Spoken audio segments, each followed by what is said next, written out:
He's not talking about husband not taking care of their wives. The next time your wife tells you this scripture, tell her she does not know the Bible.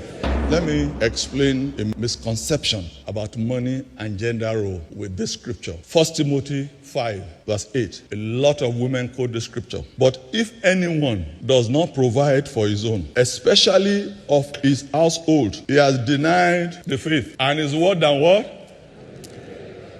Oh, really? The problem with this scripture, and I don't know who started quoting it, that a lot of women come to pastors and they want to quote this. You don't know the Bible. This scripture has nothing to do with any man in marriage. Nothing. Let's go back. 1 Timothy from chapter 5 from verse 3. It says, give proper recognition to those widows who are really in need. Paul is talking about widows. He now goes on. But if a widow has children or grandchildren, these children should learn first of all to put their religion into practice by caring for their own family, and so repaying their parents and grandparents, for this is pleasing to God. He said, the widow who is really in need and left all alone puts her hope in God and continues night and day to pray and ask God for help. Most of the time what he's saying is about a widow who is in need are widows because we'll get to it. Ages 60 and above who don't have any help and they are not working. He said that their hope is in God. And that is why Paul was saying that their children and their grandchildren should take care of them. Let's go on. He said, but the widow who lives for pleasure is dead even while she lives. Why? Because he's also saying that there are some widows, maybe they became widows when they were young, and now they see themselves as free.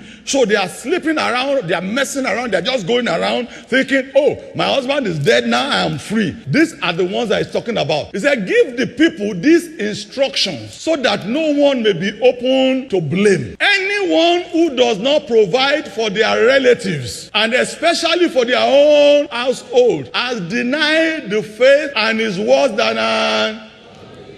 Another translation says an infidel, right? So who are these people he's talking about? The children and the grandchildren that does not provide for their own widow. He's not talking about husband not taking care of their wives. The next time your wife tells you this scripture, tell her she does not know the Bible.